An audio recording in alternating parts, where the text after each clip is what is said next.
McDonald's has entered a Minecraft movie universe, and Grimace, Birdie, and Hamburglar just spawned as new collectibles in the overworld. Now for a limited time, you can get one of 6 McDonald's collectibles when you order a Minecraft movie meal. Ooh. With your choice of Big Mac or 10-piece chicken McNuggets with spicy nether flame sauce. Available now in a biome near you. Oh, and at your local McDonald's. I participate in McDonald's for a limited time. A Minecraft movie only in theaters. What's good, family? Jalen here. I have some great news to share with you. We have recently launched BWR Academy, the #1 online school and community focused on teaching personal finance and wealth building principles. By becoming a member, you will gain access to premium financial education covering the topics of credit and financing, debt repayment strategies, retirement planning. That's right, we're going over 401ks, IRAs, and everything in between. Life insurance, we'll be having weekly budgeting and accountability calls, and so much more. You will also gain access to a powerful network.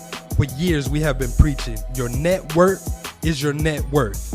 So here's your chance to increase your social capital. We will be having many of our previous podcast guests coming back to teach exclusive classes that can only be found through BWR Academy. We have also partnered with Capital, a premier financial app that will allow you to participate in our quarterly savings challenge. We have a goal of helping 1,000 families save $1 million collectively. We'll make sure that you are not a part of the 74% that cannot afford a $1,000 emergency. So if this sounds like the type of environment you would like to be a part of, make sure you sign up by clicking the link in the show notes. Make sure you sign up now because spots are extremely limited. See you in the academy.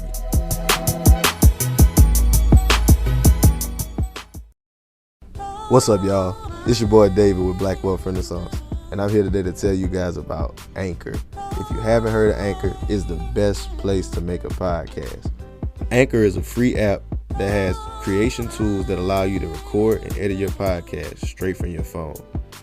Anchor also distributes your podcast across all major platforms, including Apple Podcasts, Spotify, and many others. You can also make money on your podcast with Anchor with no minimum listenership.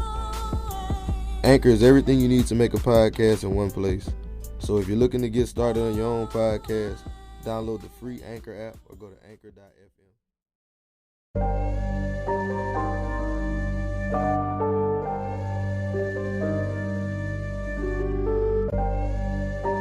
You know the rules of the game. Yeah. You know the rules of the game. I don't care what color. Can you make me 100 million? Let's talk money. Can you make me that? If you can't make me that, I don't want to talk to you. You shouldn't even be at this table. Hey, I got money on my mind. I'm just trying to get some dough. I ain't picking up my line unless it's money on the phone. Gotta get it on the daily. All I want is dubs. You know what I'm on. I've been chasing after paper. All I know is run money marathon. Do 5 years of this and be a millionaire and go on, do what I want to do, have kids, go live my chip and joy in the games life out here in Texas, or struggle for next 10 years. The choice is yours. What's up, guys? Welcome to the Black Wealth Renaissance Podcast. Our goal of this podcast is to normalize black wealth and share helpful resources and tips we believe will be useful in attaining and maintaining generational wealth. Please feel free to rate and comment on our podcast. We would love to hear all feedback you have. Now, enjoy the show. Welcome, everybody, to another episode of the Black Wealth Renaissance Podcast. Your boy, David Bellard, 1/4 of the Black Wealth Renaissance, checking in on my co-host for the episode. Jalen, how you feeling, my brother? What's good? It's your boy, Jalen, man. Another quarter of the Black Wealth Renaissance. Feeling great on this Saturday, man. Got some good vibes, good energy going on. You already know how we living, man. Really happy to get ready and get started into this podcast interview, man. Always, man. So a good Saturday as usual. Been dealing with some bullshit with my rental lately, but hey, it is what it is. You got to take the good and the bad with it. But hey, that's the game. That's what happens, huh? The car rental game. But that's not what we're here to talk about, obviously, y'all. We got another fire podcast for y'all. On this episode, we got a young lady out of New York who is absolutely killing it. She's a serial entrepreneur, real estate investor, educator, CPA. Like, she does the damn thing. Owner of Fola Financial. She is known as the People's CPA, Miss Sheneya Wilson. Sheneya, how you living? Hey, I'm feeling good, living great. How y'all doing? Oh, we doing great, doing great. Appreciate you for coming on our podcast. Thank you for gracing us. We are so ready to have this conversation with you. Indeed. Yes, ma'am. Yes, I'm super excited to be here and can't wait to chop it up with y'all. Hey, we love it. Thank you for pulling up. So, Sheneya, we want to start this like we start every podcast. We want to ask you, what was the beginning of your journey? Like, how did you find your way into being the people CPA? Ooh, really good question. So it's interesting because I'm such an accounting nerd now, people typically think that I just started off in accounting. And I actually went into college being undeclared. I didn't know what I wanted to do. When I was in elementary school, I was really good in math to the point where I did skip a grade. I went from first grade to third grade because I was so advanced in math and reading that I was teaching my first grade class. So I graduated super early, finished high school at 16, started college when I was 17, but went in undeclared, not knowing what I wanted to do. So I took advanced math. I took pre-calc my first semester of college, which was like suicide. I did end up dropping that class and going to math 3 because I couldn't handle the pre-calc. But I did enjoy math. And my mother, she was a paralegal, so I used to watch her get dressed up for work. And I loved that whole boss lady look with her having her suits on, her skirts and her heels and her briefcases. So I'm like, I just want to be a businesswoman. I want to be in business so I can dress up, wear the suits. So I'm like, okay, well, what can I do that is combining my love for math, but then my aspirations to look like a female boss, right? That was fire to me. So while I was undeclared, I did take an accounting course and the teacher pointed me out and he's like, you're actually really good at this. Not only are you good at understanding the formulas, but more so understanding how they apply in the real world. You should think about being an accountant. So I'm like, okay, I did have an uncle who was an accountant. His wife was a doctor. They had a huge house, like several cars. I'm like, okay, where there's obviously money there. So let me think about being an accountant. So I went to an AICPA conference. AICPA is like a huge organization that's for CPAs. And they talked about the journey of becoming a CPA and like the benefits of it. And the fact that there's only 4% Black CPAs in this country, which is crazy because there's a bunch of Black-owned businesses, but not a bunch of Black-owned help, right? So I'm like, okay, that intrigued me. I'm good at math, I understand business, I love business. Let me be an accountant. So that's kind of started the journey. I did my associate's degree there. I went on, got my bachelor's degree in accounting, stayed for my MBA, got MBA with a concentration in public accounting. Soon as I left, I joined a big 4 accounting firm, working as an auditor, working at big tech firms. So it was super cool. But I learned quickly that after passing my CPA, when I was in my MBA program, I wanted to use my license for something that was bigger than me, right? Anybody can get a CPA license and work for a corporation. I wanted to build corporations, right? I wanted to work with small businesses who needed someone on their team that had efficient business acumen and financial analysis skills to help them grow their business. And that's literally where I found my passion at. At the same time, when I was transitioning out of being in public accounting, one of my close friends, who is a super famous entrepreneur that most of us know now, he was starting his business, right? And I'm gonna shout him out. So it's a boo for Fama. Everybody see his ads. Hey, yeah, I definitely see his ads. He be killing it on the ads game. Hey, shut up. So I've been working with him for like the past 3 years. Like literally we started our businesses at the same time. He needed a CPA. I needed to build a business and have clients. So to watch people like him go from literally 0 to millions, most of my clients end up going to 30K a year, to 300K a year, to 3 million a year. It's been a beautiful, rewarding career to be able to impact businesses that way, because we all talk about building generational wealth. And yes, we can do that on their own, but it's even more impactful when you can do it on your own and also help others build and achieve that as well. And that's why I am the people's CPA, because I work with everybody, right? I love it. I love it. I love it. I love it too. I do want to, I'm glad that you talked about the beginning of it, the beginning of your journey being that it was started with you being good at math.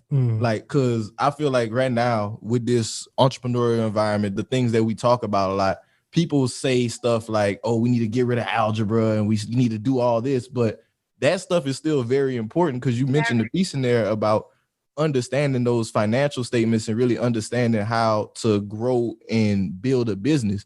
So can you speak more to just like how that aspect of it has affected business owners, I guess? Oh, yes. So I hate hearing things like most small businesses fail. Most small businesses don't grow past, X amount. Because to be a small business, that's millions of dollars, right? The threshold. Yet most small businesses that we may know may not ever see $1 million or more than that. And it's because they don't understand what foundational pieces that they need to build and scale a business, right? And at the core of everything is data, right? The reason why we use Instagram is because they have an algorithm that uses data. Well, I look at financials the same way. Your financial statements is data. So the same way software engineers can take data and program to make X system, you can take your finances and program your business to achieve what you want it to achieve. But you cannot do that without having a solid foundation. So you need to understand your numbers and have the handle on them, which is why bookkeeping is important. But McDonald's has entered a Minecraft movie universe, and Grimace, Birdie, and Hamburglar just spawned as new collectibles in the overworld. Now for a limited time, you can get one of 6 McDonald's collectibles when you order a Minecraft movie meal. Ooh. With your choice of Big Mac or 10-piece chicken McNuggets with spicy nether flame sauce. Available now in a biome near you. Oh, and at your local McDonald's. I participate in McDonald's for a limited time. A Minecraft movie only in theaters. Bookkeeping is just one part of the equation. You also need to have an expert on your team who is going to be able to analyze those numbers for you. So you can analyze how good you're doing this season compared to last season. So now you know how to go ahead and expend your marketing dollars because you have that data that proves, well, if I put X amount more funds here, I can perhaps scale and make $1 million in this specific sector of my business, right? Mm-hmm. So that passion came from being in these boardrooms. Again, I did work in corporate for several years. So I was in a boardroom as the CPA analyzing numbers, and you have the CEO who's there, the COO who's there, but there's always a CPA or a chief financial officer in that room that's present. And that presentation that CFO is providing drives the conversation because we cannot plan, we cannot scale, we cannot grow and achieve generational wealth without having a solid baseline of understanding your business finances. That's very, very important. Mm-hmm. And you said some very important things in there. You said the reason why some businesses don't really expand is because they don't have the core fundamentals of business. Could you just kind of highlight I know you just gave us the accounting and like some of the marketing, but could you highlight what are the core fundamentals that you need to at least have a successful, scalable business? Okay, so for sure. Number one is structuring. And I will kind of combine that with being in compliance because most people form an LLC and that's as far as they go. Man. You have to remember that depending on what sector you're in, you may need some additional licenses. You may need to buy business insurance. So I will lump in like creating your entity with also understanding what is required for compliance. And that's number one. Mm-hmm. Number two is having a solid foundation with your numbers. And that's going to be achieved by doing bookkeeping. Number four is filing your taxes, right? I know everyone hates to hear that.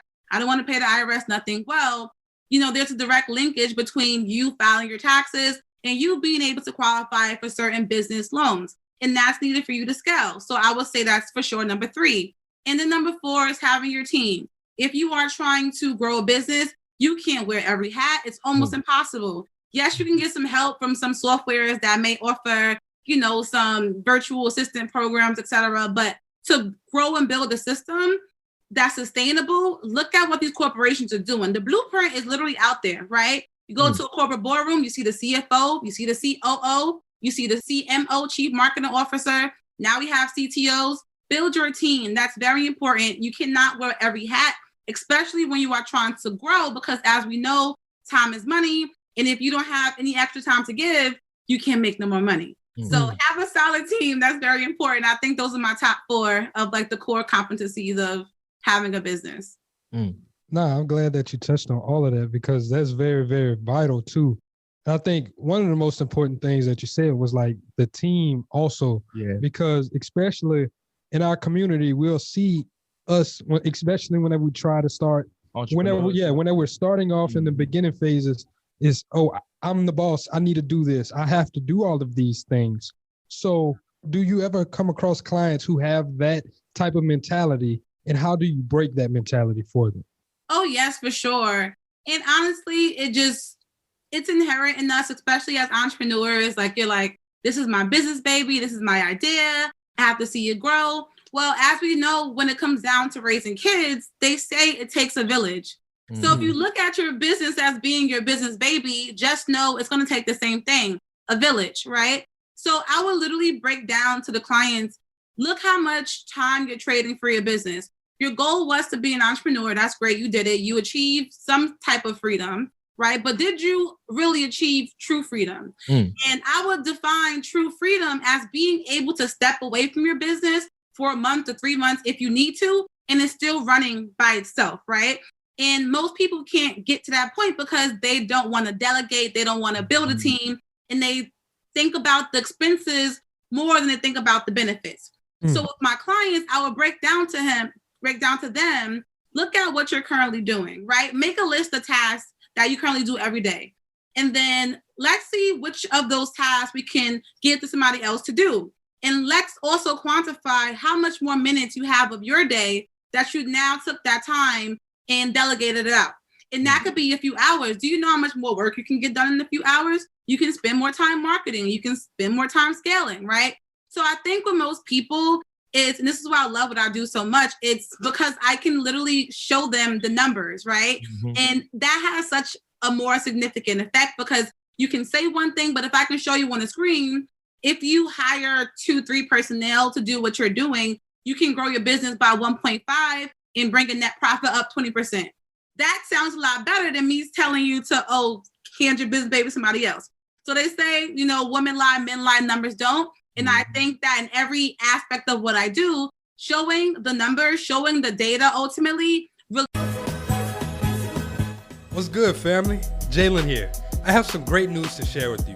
We have recently launched BWR Academy, the #1 online school and community focused on teaching personal finance and wealth building principles. By becoming a member, you will gain access to premium financial education covering the topics of credit and financing, debt repayment strategies, retirement planning. That's right, we're going over 401ks, IRAs, and everything in between. Life insurance, we'll be having weekly budgeting and accountability calls, and so much more. You will also gain access to a powerful network. For years, we have been preaching, your net worth is your net worth. So here's your chance to increase your social capital. We will be having many of our previous podcast guests coming back to teach exclusive classes that can only be found through BWR Academy. We have also partnered with Capital, a premier financial app that will allow you to participate in our quarterly savings challenge. We have a goal of helping 1,000 families save $1 million collectively. We'll make sure that you are not a part of the 74% that cannot afford a $1,000 emergency. So if this sounds like the type of environment you would like to be a part of, make sure you sign up by clicking the link in the show notes. Make sure you sign up now because spots are extremely limited. See you in the academy.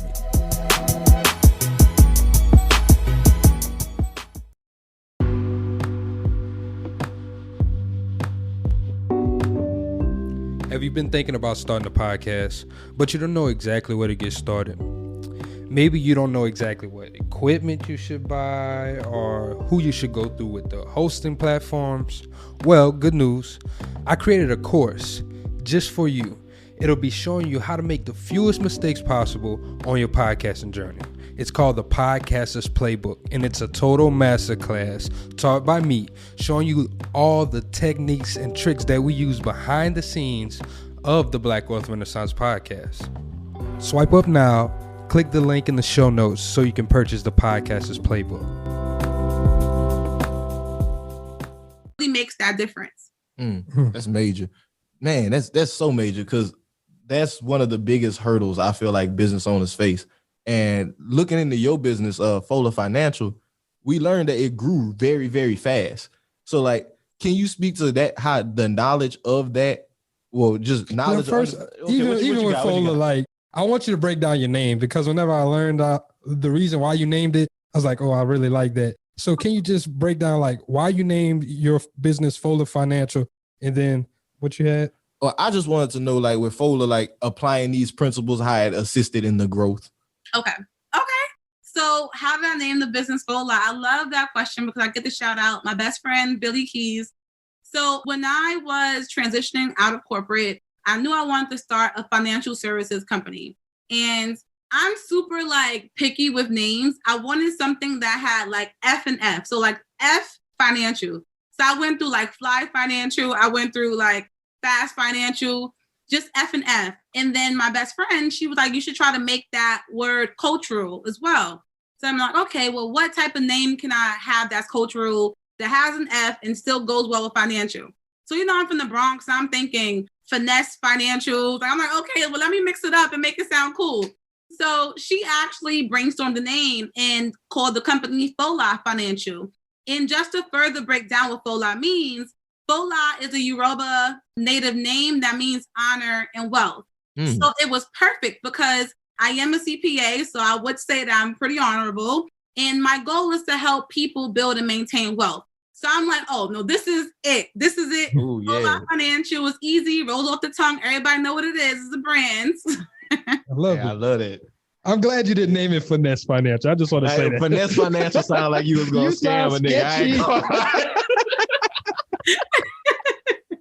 Imagine they're like, can I trust her? She's a CPA, but finesse. I'm not trying to get finesse down here. Oh my God. So yes, no.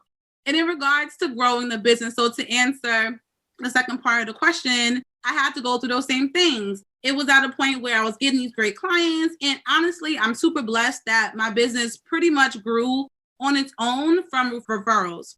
I pride myself on, yes, by itself. I barely do any marketing, barely do any type of paid advertising. I really don't do much because I pride myself in performing the best all the time. So clients that come to me know that they're getting expert treatment. They know that they are getting real life answers in a way that they can understand it. Because not only am I providing financial services, I am educating people. People who come to Fola know that not only are you getting your taxes prep or your bookkeeping done, you're going to learn a lot more. Because again, I can just do your work for you. But if my goal is to impact the community, I'm going to have to educate people, because you can bring a horse to water, right? But if it doesn't know how to drink, then what good is that? So I make sure that that's at the core of what we do. So essentially it grew pretty quickly just from the clients that I was working with, the referrals. I started doing a bunch of speaking engagements and interviews, etc. And the word started getting out there by itself. But again, my whole thing was keep your head down and stay in this laptop, get your work done the right way. So as I got to the point where I couldn't do everything on my own, I know I needed to hire out work. And I am very, very, very protective over my clients. They all know that. I don't play about them. So I needed to hire people who were just as qualified as me, right? And it was very important for me to hire other CPAs to work with Fola and not just any other type of accountant, because when you are a CPA, we have a lot more skin in the game, given the fact that we're under regulation, right? So there's an extra level of care that goes into the work that we do. So I made sure that I hired CPAs, and yes, I did break bank, obviously, to do that. But it contributes to the growth of the company in the long run. I'm okay with taking an L for a year or two if I have to not pay myself a salary, knowing that my customers are being served the best. And that's kind of where we are now. So we're currently a team of 5. It's myself, 2 other CPAs. I have a great bookkeeper and a person who is in charge of admin and operations, and things work super, super, super, super seamlessly. So we went from doing 30 clients in year 1, which is 2017. Now we're up to doing around 600 clients. And again, that's all the street. Give it a clap, man. The word of mouth. 600. And that was in, you said that was in 2 years? 3 years. 3 years. Man. Explosive growth, exponential growth. I love it. I love it too. And I kind of want to go back because, you know, you started your business, but you also said you was leaving from one of the corporate. Big 4, like one of the corporate. So this is a 2-part question. One, could you explain what is the big 4 accounting firms, the importance of them? And then I also want you to explain, what were you feeling whenever you were deciding to actually leave from that? What type of feelings did you have inside? Okay, so a big four accounting firm, and here are the top big four, is PricewaterhouseCoopers, PwC, is Deloitte, there's KPMG, and there is Ernst & Young, EY. So those big four accounting firms are big because they control most of the audit market, right? These huge companies that we love to trade on the stock exchange, they are required to have audited financial statements. So the reason why we are able to invest in these companies, it's because an independent auditor took time and validated the accuracy of their financial statements. So performing audits is a mandate by the SEC, right? So think of like Tesla's, Walmart's, et cetera. All of these companies are hiring audit firms to perform audits so that they can stamp that their financial statements are free of material misstatement. Mm-hmm. So it just gives comfort for those like us who do invest in these companies that, again, an independent party did go ahead and verify their financial statements. So I loved audit for that reason. Because I worked on such big clients, I got a really broad understanding of the business world and how many departments these big corporations have, how many divisions these corporations have. So it really does expand your mind on just thinking more wide when it comes to business. Mm-hmm. So I do attribute, a lot of my knowledge that I know now to my career, right? Because without being in Big Four, I wouldn't know as much as I know about how complex business structures can get, but the importance, again, of also understanding the details, because auditors, we look at the details. We want to see that in aggregate, your numbers make sense. And sometimes you have to go a little bit deeper to get that support. So that's pretty much what Big Four accounting is. Mm-hmm. The reason why it's Big Four is because, again, imagine a little CPA firm like me trying to audit Tesla. I don't have enough personnel for that, right? So these Big Four accounting firms have staff on deck to have 20, 30 teams of people to do these bigger audits. So, but some small companies also do audits as well. And in regards to my transition out, that's a really good question about how I was feeling. So to be honest, yes, I did enjoy, being in Big Four, but I am a person who kind of gets bored really fast, like really fast. It's like, all right, when I was in Big Four, they would give me a project. I'm not only going to complete the project, I'm going to figure out how to automate it so I don't have to do it again myself the next time. Mm. So it got to the point where I would just like have a full day's worth of work and I'm getting it done in 4 hours. And, sometimes if you're bored, you ask for some more work and they're like, oh my God, you're so quick. But it's like, all right, they're not paying me any extra to be greater. So I'm not going to spend more time. So what I would do in my spare time, and don't tell them, but y'all know which one I worked at. What I would do is research how to build a financial company.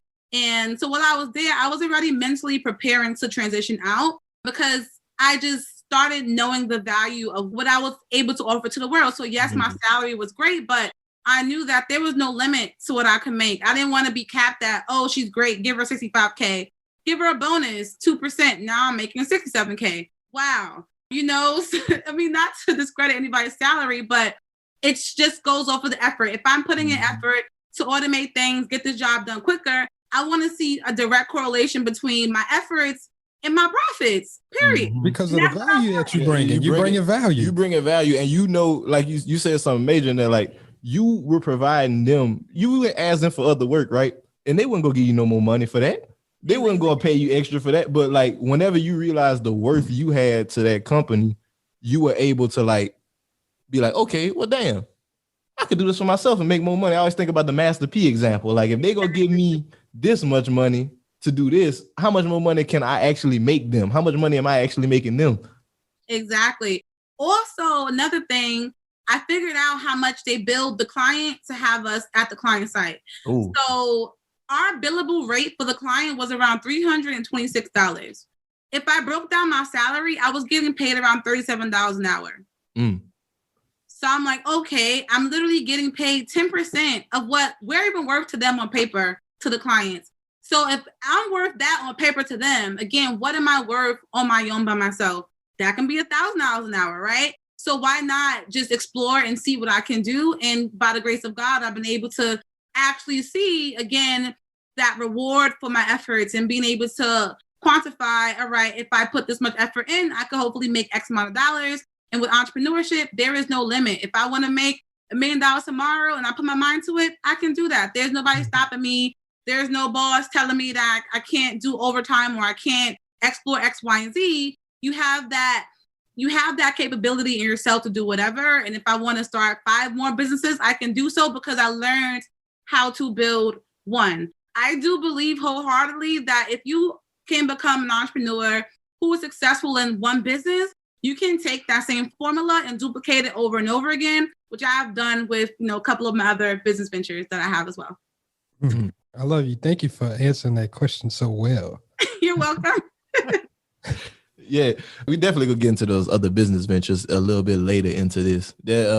But dang, I had a thought. I got one in my head. I'm gonna let you roll. So since we're talking about, your transition and everything, I want to know, what was that first client like for you once you left? Like, what did that look like? And did you have to do that year, like you said, where you didn't pay yourself a salary? Did you have to do that also? Oh, yeah. This is my first year paying myself a salary. I put my staff on salary before I even did myself. Talk about it. You have to, again, pay the cost to be the boss, right? People don't want to hear that. But I'm going to take the back seat and not pay myself nothing as long as I'm putting my best for my business. So for sure, that was the biggest thing. Feeling-wise, with my first client, it was actually a pretty decent experience. I didn't really know how to put a proposal together. He asked me for that, and I'm like, okay, well, here's what I got. It was a bookkeeping client. He was in Delaware company, and I was doing bookkeeping for several of his series LLC. The NBA playoffs are here, and I'm getting my bets in on FanDuel. Talk to me, Chuck GPT. What do you know? All sorts of interesting stuff, even Charles Barkley's greatest fear. Hey, nobody needs to know that. New customers bet $5 to get $250 in bonus bets if you win. FanDuel, America's #1 sportsbook. 21 plus and present in Virginia. Must be first online real money wager. $5 deposit required. Bonus issued as non-withdrawable bonus bets that expires 7 days after receipt. Restrictions apply. See full terms at FanDuel.com/sportsbook. Gambling problem? Call 1-800-GAMBLER. And it was pretty good because I got also to learn about how series LLCs work and the importance of structuring entities to help grow in a more tax efficient way. So that client worked out really good. Then he ended up getting bigger. So he wanted somebody more full-time in person. I wasn't moving to Delaware, right? But at that time, I did have the confidence, okay, I have a really good client. He did leave me a really good review.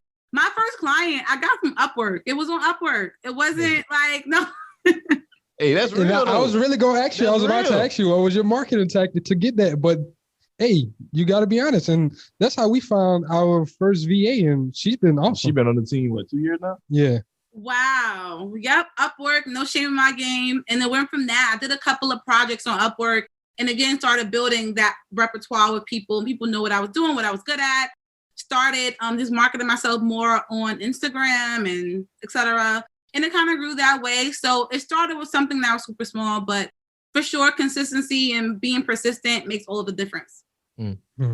And Sheneya, I want to speak more to whenever you were making that transition, like before you did it.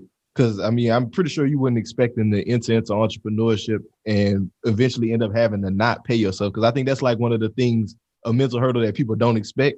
So can you speak to how you were preparing yourself to leave whenever you did make that decision mentally, like I'm going to leave this job and pursue my own career path? So for sure, I think that being an entrepreneur has to also come with you being a visionary. And I think that like most small businesses that do fail, it's because they can't see past year 1, 2, and 3. If you do your research, most businesses don't make a profit in year 1 and 2. It's part of the game, right? You have to put stuff out to expect the return. But even if we plant a seed in the ground, you're not expecting that flower to come tomorrow, are you? So why you are expecting overnight success in your business? That makes no sense. So I have no problem of telling people that I just started paying myself for my business and I'm a CPA, I could have been getting an $80K salary somewhere easily, but that's not what I'm looking for right now. And even though I'm paying myself a little something now, this is still not what I'm looking for in the future. Mm-hmm. I want to be able to, again, step away knowing that I'm still getting paid and not having to do any work. And I know to get there, I have to humble myself. That's very important. Entrepreneurs sometimes want to feel entitled to success, and you want to feel entitled to having clients. You want to feel entitled to getting paid gigs. Ain't no entitlement out here, right? It's none of that. You don't get rewarded for that. You get rewarded for your work. So you have to take your time and put that effort in. Yes, that reward will come. And when it does come, it comes in abundance because you planted those seeds. You planted several seeds. So when the fruits start reaping, you get to eat out of the harvest because you did that. You did that. So Real talk. If anything, She was on a roll. I ain't gonna lie. I do have another topic that I want to go on. I just didn't want to transition. So I know one thing I definitely wanted to talk about was you deciding to pursue that PhD. I think that's something that's actually where I was going to go. That's something that's major that I think a lot of people, especially when we think about entrepreneurship, that we kind of always, once again, dismiss education. Like, oh, I don't need this because I can go out and get it by myself. So I wanted to ask you, like, what made you go ahead and pursue that PhD, already having an MBA and the CPA designation? And doing it so young. I don't want to glance over that part, y'all. Like, man, did y'all hear what age she started school? Like, what age did you get your MBA also? Okay, I finished my MBA when I was 21. Come on, man. You don't know nobody doing that shit out here, man. I don't know nobody going to do it. So I loved education. Always loved it. You know, I was a nerd in school, but I was always cool. But I love learning. I did love learning. I do know that, like, just the more you learn, the more you open yourself up to what the world can offer you. And I fell in love with that more than anything. And then as I started to excel in elementary and middle school and high school, the teachers that I had, I was really blessed and lucky. They would put me in positions to teach always. All right, Sheneya gets this, so maybe I'm not teaching correctly. Let me let her teach the class. And I had the opportunity to teach so many times. When I was in high school, my high school math teacher was just like, all right, every Thursday, you just do the class recap so that the class can know what to do. And it became that. When I got to college, I was taking accounting courses when I was doing my bachelor's degree. And when I got into the MBA program, they're like, okay, well, we'll take X amount off your tuition and pay you X dollars if you want to teach this accounting lab. Why not? Okay. So teaching is more so of like, I feel like that's where my calling really is. And that is what inspired me to go ahead and pursue a PhD because I wanted to teach. What I did not know was the full details of what a PhD entails, and that is being a researcher. And yes, that's great, but that's not where my passion really lies. So interestingly, now I'll start the journey from here first. So I started the PhD program at the same time that I started Full Love Financial. The reason being is because PhD programs, when you are in the field of business, typically those programs are free, and you also get a stipend to go ahead and teach and be a TA. So why not? Yeah, you got $30K a year, $35K a year. Everyone should know this. There's a website called the PhDproject.org. So if you know anyone who wants to further education, getting a PhD in business can be free. Yes. Yeah, obviously you can make money. Hey, man, I'm kind of interested now. Right. So I'm like, okay, well, it's the perfect thing to do. I'll start my business, but I have this little cushion, you know, of being a student and being able to get paid from being a TA. However, things started to change, right? So I was in the PhD program to learn accounting information systems. So I learned how to code. I can code in R. I can code in Python. I know how to build like little RPA robots where I can program a system to do some automated tasks. I learned a lot in school about technology. That's what I was in there for. During the program, Full Love Financial continued to grow and grow at an exponential speed. So I kept being faced with do you want to focus on writing a 30-page paper, or are you going to focus on serving your 30, 40 clients, right? So I was faced with a decision where it's like, all right, where do my efforts want to go? Spoke to some mentors about leaving the program because I was just like, you know, the business is here, it's going here.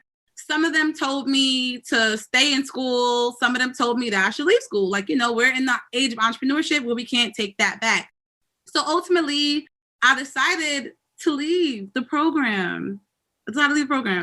And my last semester was actually this past semester, so December. So instead of finishing with a PhD, I did get a second master's degree. So my time wasn't wasted. I was in the program for 2 years, so I was able to finish with my second master's degree, which is in management information systems. So that's currently where I am now with school. I don't ever discredit people from getting a PhD, but my passion again lied more with impacting people. And to get a PhD, it takes time. Like, you know, for me to think that I can run a business and also be a great student, that's me being an overachiever, which I am. But at some times you have to really assess your capabilities? Do I want to put my efforts here? And then also, is completing this going to get me to where I want to be? And ultimately, I learned that in my business, I am a teacher. I am Dr. Wilson in my business, right? My business clients, I nurse them to health. They all grow. And on top of that, with one of my second businesses, Telp, I also teach people how to start their own tax businesses. I have an IRS-approved tax training program that provides CE credits for people and a curriculum on how to build your own tax practice. So I'm teaching every day, and I was left with the decision to either stay in school or pursue my dreams and pursue entrepreneurship. School will always be there. At the end of the day, I can't pass down that paper. Yes, it's going to be great when I do achieve it in the future. But right now, tomorrow's not promised. And my goal is to build wealth for my future children, right? I want to make sure that I can pass them buildings. I want to pass them several businesses. Do you want to be an accountant? Do you want to work in here as operations? Do you want to go ahead and run this tax training program? Do you want to run my property management program? What do you want to do, right? That's a lot more flexibility in giving my kids the satisfaction knowing that their parent finished a PhD. So for sure, focus shifted. Don't discredit school, but at this point, I want to be a billionaire. I'm like, I don't know much billionaires with a PhD. So, hey, and that's so real though. And just the things that you touched on, even you realizing, my business is more important. School is always going to be there. School ain't going anywhere. Even if you would have stopped, could you have just pick back up? Yeah, you can pick back up and just. I can, yeah. So I pick back up. So again, I was awarded a second master's. If I want to go ahead and finish school in the future, I can. But I may not get a PhD in the future. What I'm interested now on is maybe getting into tax law and being a tax lawyer instead. I don't know what the future holds. I'll just let, the universe guide me as is. And I just want to always be in the place where people can, use my skills for what can help them build their business. And that's important to me right now. And that's all that matters. And one of the things, the reason why I wanted to go there is because the way you were breaking down crypto, it was another interview I heard from you, and you were breaking down, your understanding of crypto versus all of the other tax CPAs out there who really kind of either write it off or they're just I know Bitcoin is crypto, but they don't understand blockchain in the way that it can actually impact the world. So I like that you're focusing on that too, because that's really relevant in the way that we're moving. Mm-hmm. It's very important. So again, I do appreciate the fact that I was in this PhD program. I learned so much about technology, about just the basic way of how AI was even invented, and obviously understanding the behind the scenes of what Bitcoin is supposed to be for. People don't understand that Bitcoin was a reward system, right? A reward system for a blockchain, which is a way to increase transparency in how we do transactions. And I am all for what blockchain could represent in the future. This is going to be a way for people to put security back into their own hands, whether it's transferring assets. So me buying a house through a blockchain where we don't have to go to a bank. We don't have to pay for X, Y, and Z, where we can use smart contracts, which is another technology piece that can be integrated with a smart chain to go ahead and create these automated contracts. So it really is built to eliminate the intermediary in a lot of transactions. So whether it's monetary, instead of us going through the feds to access money, let's just trade crypto, right? Let's just trade through a blockchain. Or instead of going through a mortgage lender to get a mortgage or to buy a house, let's do that on the blockchain by using smart contracts. So it's ways to get from point A to point B and eliminating a lot of the in-between, which can be very cost-effective in the long run. So real quick, can you talk about these smart contracts? Because this is the first time I've ever That's your first time hearing it? I've never heard of a smart contract. It was after the podcast with Adrian, I started looking into all of this. They're even talking about smart contracts in the music industry. Because that is major. You really, I understood the point of crypto was to remove the financial intermediary, take the bank out of the process, the underwriting process. Decentralization. But I never knew they had contracts tied to the blockchain. That's crazy. Yeah. So smart contract, think of that as being just a self-executing contract, right? Again, everything comes down. I love data technology and it's so crazy. So essentially everything comes down to details, right? Our being is a genetic makeup of details. So what smart contracts do is basically detail what type of criteria need to be met in order for that contract to be executed. So in the example of a mortgage, we know that you have to get your credit score in, it has to be above a certain threshold. You have to have your income verified, it has to be above a certain threshold. We need to have verification that that asset actually exists. We need to have verification that we actually have a buyer. We need to have verification that the buyer and seller agreed. So let's detail and put down all of the steps needed to make this contract happen in the technology, aka smart contract. So now we don't need to have somebody in the middle of the buyer and seller dictating what needs to be done. We have the contract that already has all of the prescripted criteria. So now the buyer and seller can communicate just through their own channel and get that contract executed and fully enforced, knowing that each step was taken and without having to get into unnecessary expenses because you use a smart contract instead. That is major. That is like really revolutionary. That's why I'm glad you spoke on it. And we talk about crypto on this podcast. We want to make sure that we're pushing that out there to people, just because, like, I know myself personally, at first I wasn't a believer in crypto. When I first heard of it, it was one of those things that was like, oh, people using this on the dark web to scam people and all this. And like, our people will end up being late to the party if we just continue with that mindset of like, oh man, I heard bad things about that. Yeah, but that was 10 years ago. Like, what's going on now? Like, what's really happening? What's the benefits of this? Because this is a life-changing technology. Like, this is about to revolutionize some stuff. Nah, for real. It is. Technology is moving so quickly, and if people don't pay attention to it, they will be left behind, right? Because as we know right now, technology is displacing so many people, right? Like, manufacturing used to be such a huge industry for people to be employed in. Right now, manufacturing is done 90% by robots. You know, so and now they're programming robots to program robots. So it's like, bro, the manufacturing thing, I keep on telling you, they're trying to bring manufacturing to space. They're trying to bring 3D printing and source the resources from outer space, like meteors and all of this crap. Like, they're trying to turn Earth into a fully, strictly residential zone. No manufacturing being done on Earth. It's crazy. It's crazy. It's technology. And it's like, we have to stay ahead of it because we need to know how to pivot. I think that's even important for like small businesses as well, is knowing how to pivot in this age of technology. Like, you need to figure out how to automate as much as you can, right? Amazon grew because they were able to build robots to help them in their warehouses, help them deliver. And I know, like, it sucks that it's happening and people are losing their jobs, but are you going to sit there and complain or figure out a way to build a sustainable system on your own so that you can benefit from the technology of evolution? Message. And even like with the robots and being replaced, you got to look at this happens throughout civilization, though. Even with farming, whenever the first industrial revolution came about, people were in the fields picking by. So of course we had a reason why it was kind of, you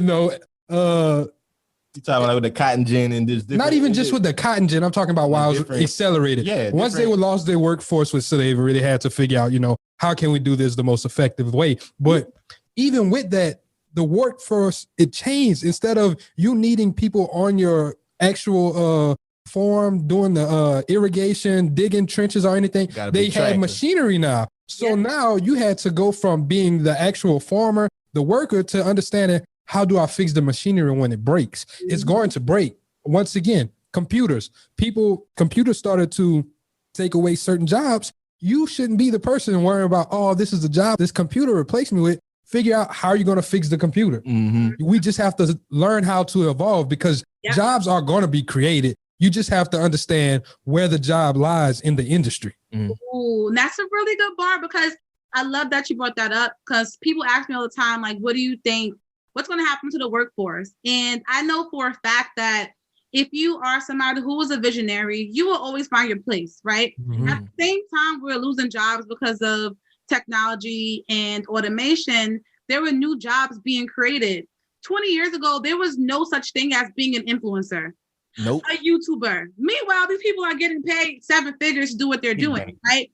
So it's all about, like, yes, technology is driving the change for the future. How do you stay ahead of that wave? How do you make sure that when the wave does happen, you're the one who's going to be able to ride it with everyone else, right? Because if not, you'll be the one that's going to get smacked by the wave, and now you're complaining that the wave even happened. Well, history repeats itself. So dot-com bubble was a perfect example. The housing market crash, whatever may happen. History is a blueprint for where we're going in the future. So take time to educate yourself. What happened in Industrial Revolution? How did technology change that? Because we can use that to make inferences about how it'll affect our futures. And again, we want to be ahead of that wave. So figure out how to put yourself in position to reap the benefits, whether it's investing in these tech companies, whether it's starting your own, whether it is, just being a part of some type of involvement where you are being able to reap those benefits, because we cannot stop this. They're not going to stop producing robots or automating things. We live in a capitalistic country. Let's call it what it is and know that we are in this game. If you don't acknowledge that you're in a game, you're going to be the one getting played all the time, right? So the goal is, all right, we're in this game. What can we do about being here? And how can I have this game put me in the winner's seat every time, right? I'm trying to not just pass go and collect $200. I'm trying to pass go, have my hotels, my buildings, my businesses, or my Monopoly board too, because that's where the money is. She over here preaching, man. And I'm glad you just talked on that Monopoly concept. What's good, family? Jalen here. I have some great news to share with you. We have recently launched BWR Academy, the #1 online school and community focused on teaching personal finance and wealth building principles. By becoming a member, you will gain access to premium financial education covering the topics of credit and financing, debt repayment strategies, retirement planning. That's right, we're going over 401ks, IRAs, and everything in between. Life insurance, we'll be having weekly budgeting and accountability calls, and so much more. You will also gain access to a powerful network. For years, we have been preaching, your net worth is your net worth. So here's your chance to increase your social capital. We'll be having many of our previous podcast guests coming back to teach exclusive classes that can only be found through BWR Academy. We have also partnered with Capital, a premier financial app that will allow you to participate in our quarterly savings challenge. We have a goal of helping 1,000 families save $1 million collectively. We'll make sure that you are not a part of the 74% that cannot afford a $1,000 emergency. So if this sounds like the type of environment you would like to be a part of, make sure you sign up by clicking the link in the show notes. Make sure you sign up now because spots are extremely limited. See you in the academy.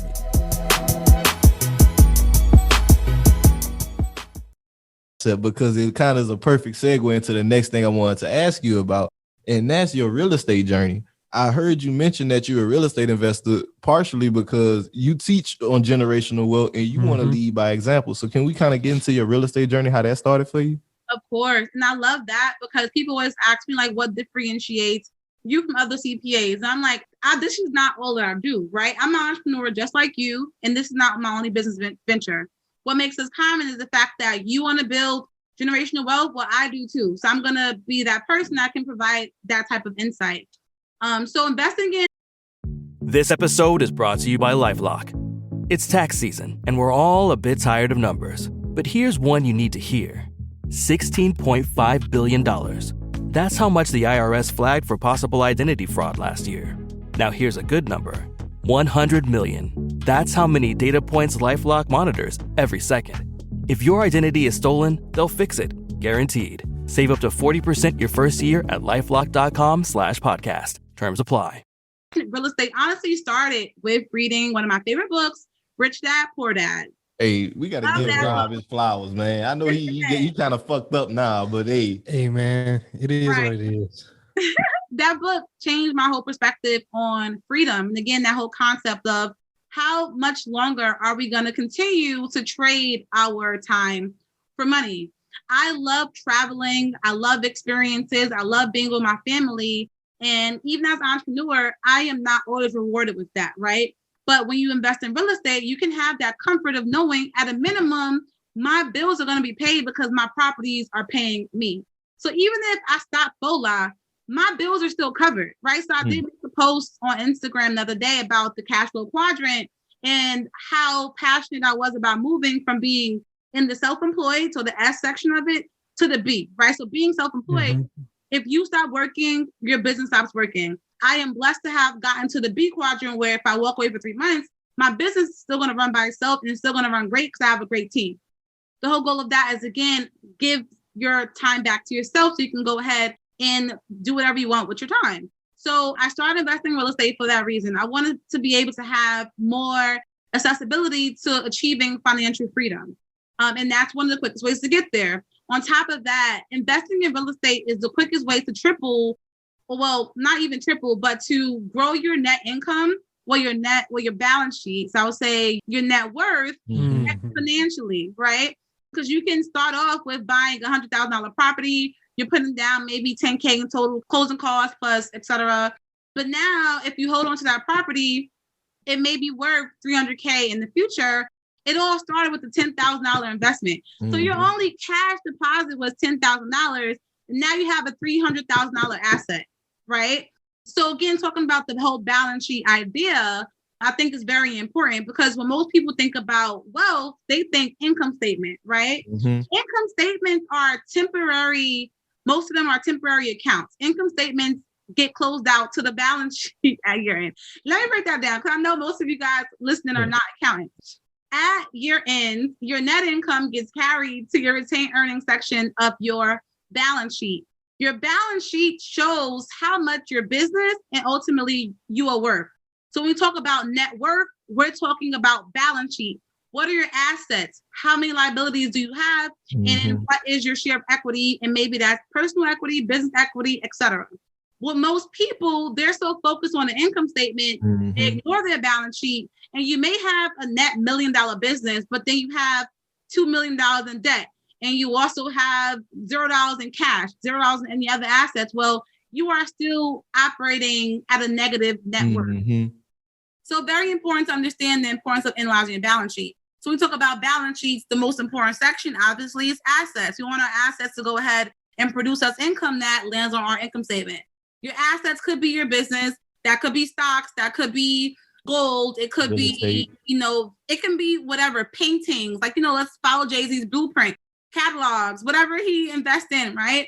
The whole goal is to have more assets on your balance sheet because that's how you calculate your net worth.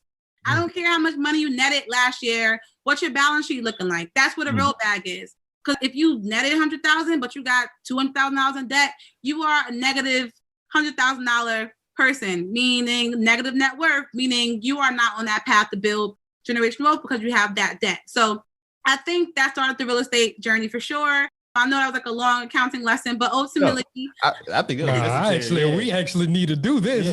Like you said, that income statement, that piece you said on the income statement was really, really major because whenever we talk about it, we talk about budgeting to people a lot.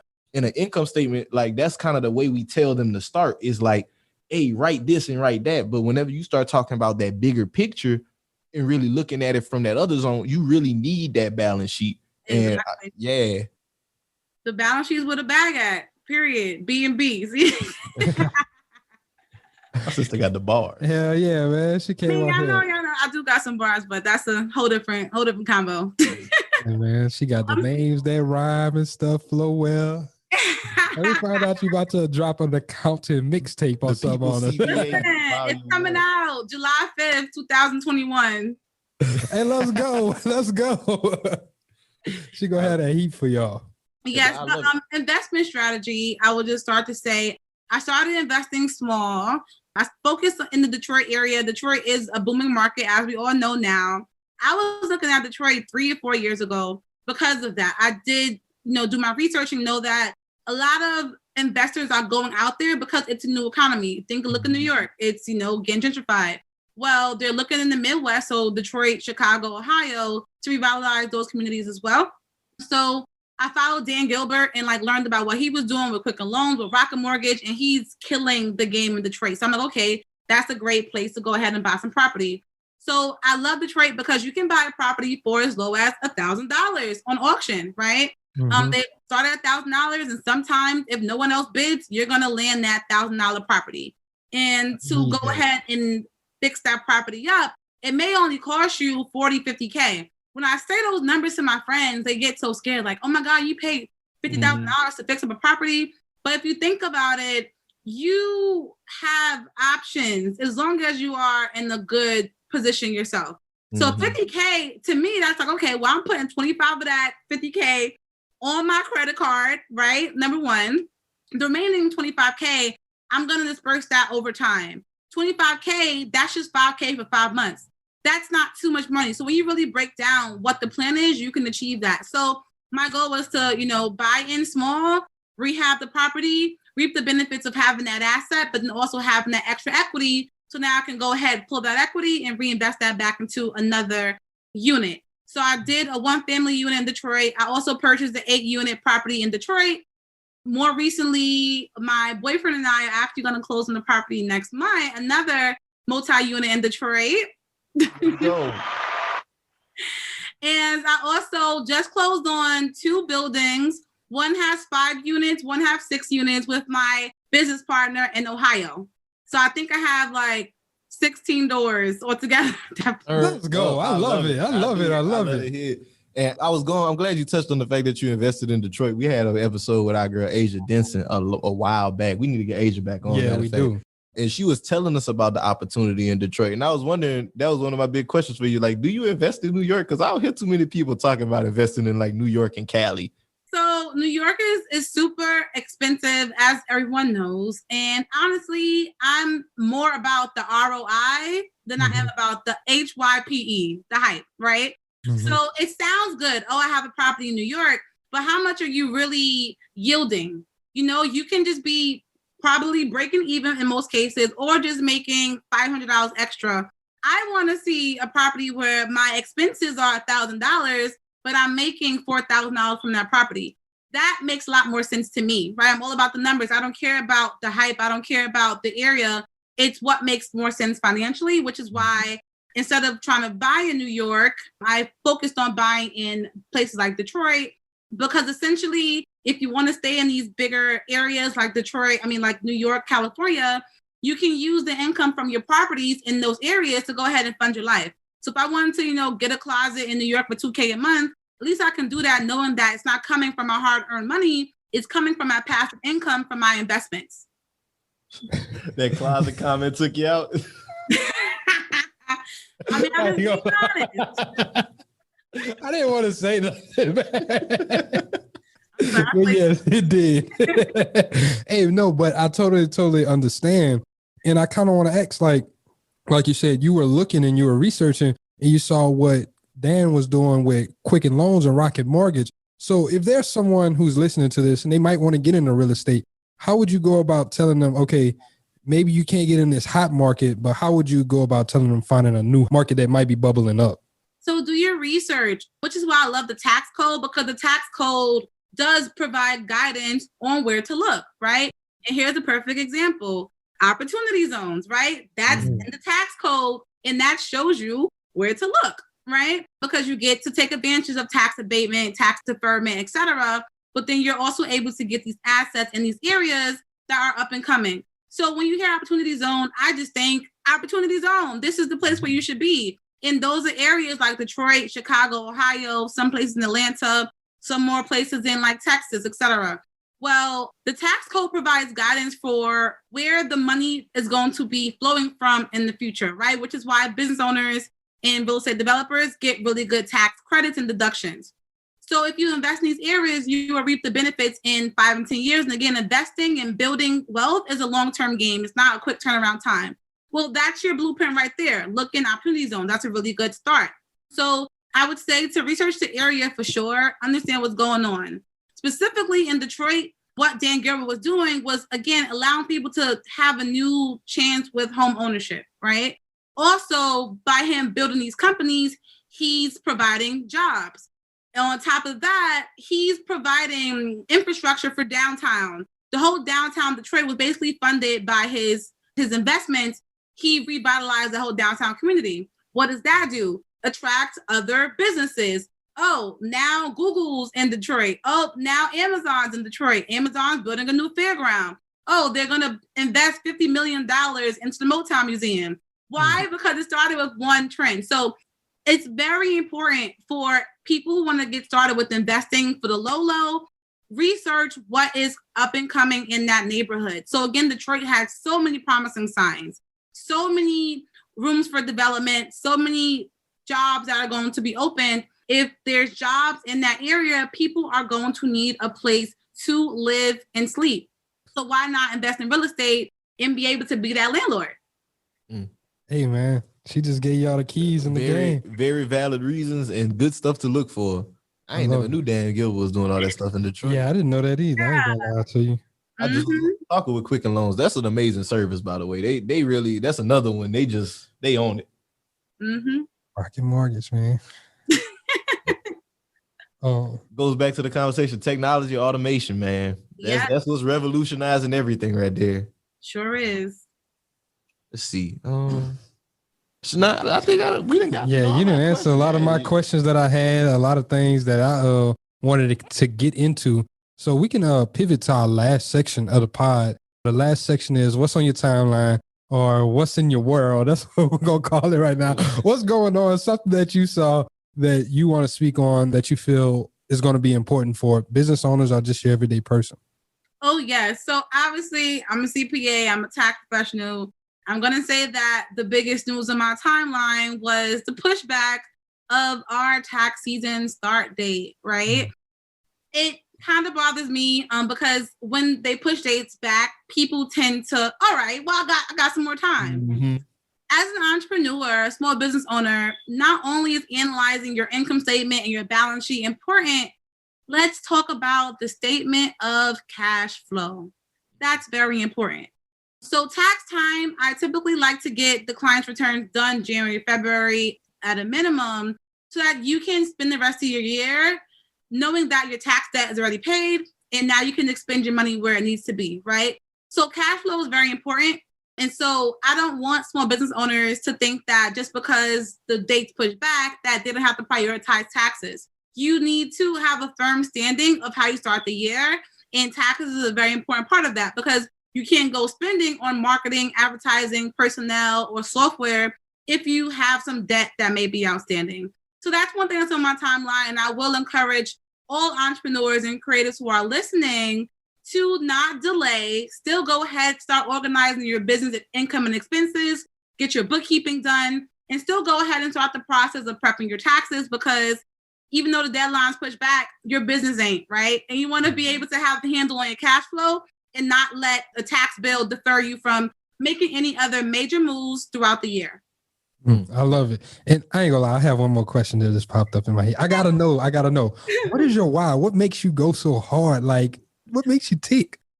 So it's crazy because I have this conversation like all the time with myself. I actually had to rediscover what my why was. And I'm telling y'all that that's very important. Sometimes your why may change. When I first started entrepreneurship and going to school, etc., my why was always my mother. I love her to death. She is one of the hardest working women that I know. She is all about her family. She'll put anything on pause to make sure that we are straight. So my goal was to make sure that she was straight. And she knew, like, yes, she does have a job, but she knows now that she wants to leave her job at any given time. She can do so, knowing that her daughter got her. That was very important to me. As important where when I made my first large sum of money, I took it all and purchased the house that we live in now for my mom. I bought her a house 2018 because I wanted to make sure that she was comfortable and she was good.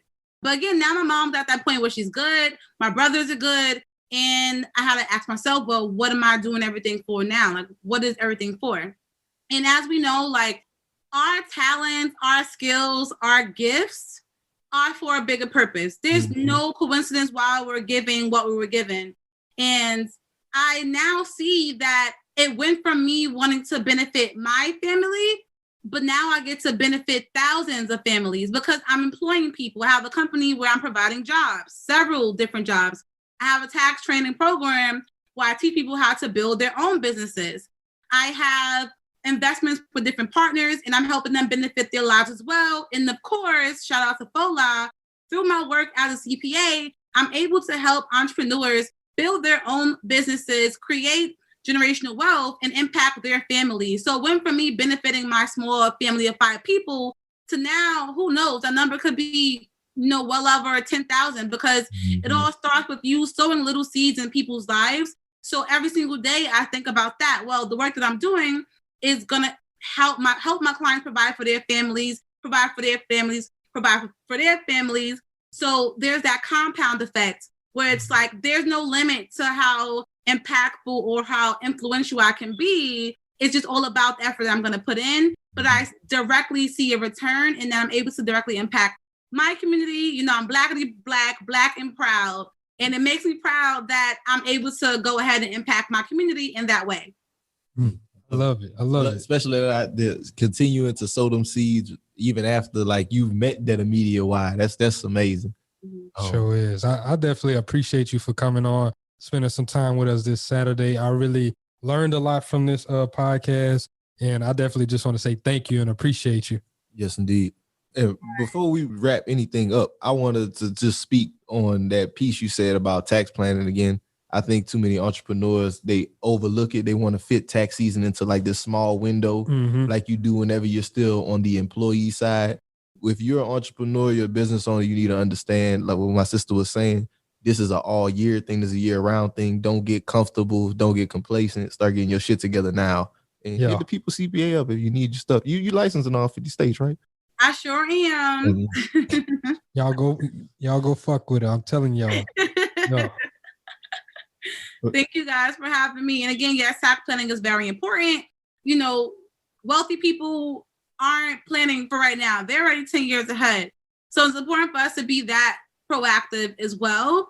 And no one wants overpaying taxes. Everyone's like, I want to pay $750 like Donald Trump. Well, Donald Trump probably had a really good tax plan, a really good CPA on his team, somebody to help put his investments in places that made sense, not only economically, but tax-wise. So with every transaction, there's always an economic impact and a tax impact. So it's important for you as a business owner to know where you stand and how to enforce proper structure in your business, how to put certain policies in place, how to pay yourself the right way. All of these things that are going to be good to grow and scale your business, but also save you a lot of coins with this upcoming tax season. Hey, I love it. And can you please just plug yourself in where they can find you on Instagram, LinkedIn, wherever you're located at? Can you just plug your social medias and your website? Yes. So y'all can feel free to follow me here on Instagram at The People CPA. I'm also on Twitter at The People CPA. Fola Financial does have an Instagram page as well. And visit the website, folafinancial.com. If you guys need me, we do offer free 15-minute consultations. So hey, y'all tap in. Most definitely. Yes. Once again, Sheneya, I want to say thank you so much for coming on our podcast and blessing us with these gems and information. I know I left with a lot. I hope the audience left with a lot. And we're going to go ahead and wrap this thing up with a couple house cleaning items. As always, everybody, thank y'all for listening to the Black Wealth Renaissance podcast. Please leave a rating, a review. We love to hear back from you guys just about the impactful information that we've been sharing. Jalen, you got anything? I just want to say thank y'all. Appreciate y'all. And like David said, y'all, please leave a rating or review on the podcast. Share with your family, friends. Just help us get out there and help this information keep on going. If you are a new listener, I want to say thank you for tapping in. We hope that you stick around with us and just keep on following us on this journey. BWR to the moon, baby. Yes, indeed. With that being said, this is Black Wealth Renaissance signing out. Peace. I got money on my mind.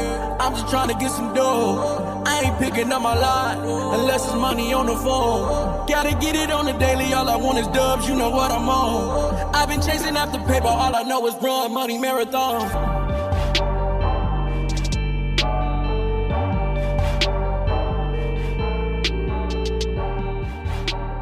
McDonald's has entered a Minecraft movie universe, and Grimace, Birdie, and Hamburglar just spawned as new collectibles in the overworld.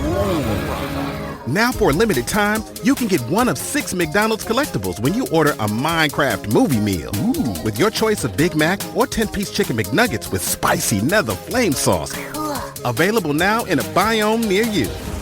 Oh, and at your local McDonald's. At participating McDonald's for a limited time. A Minecraft movie only in theaters.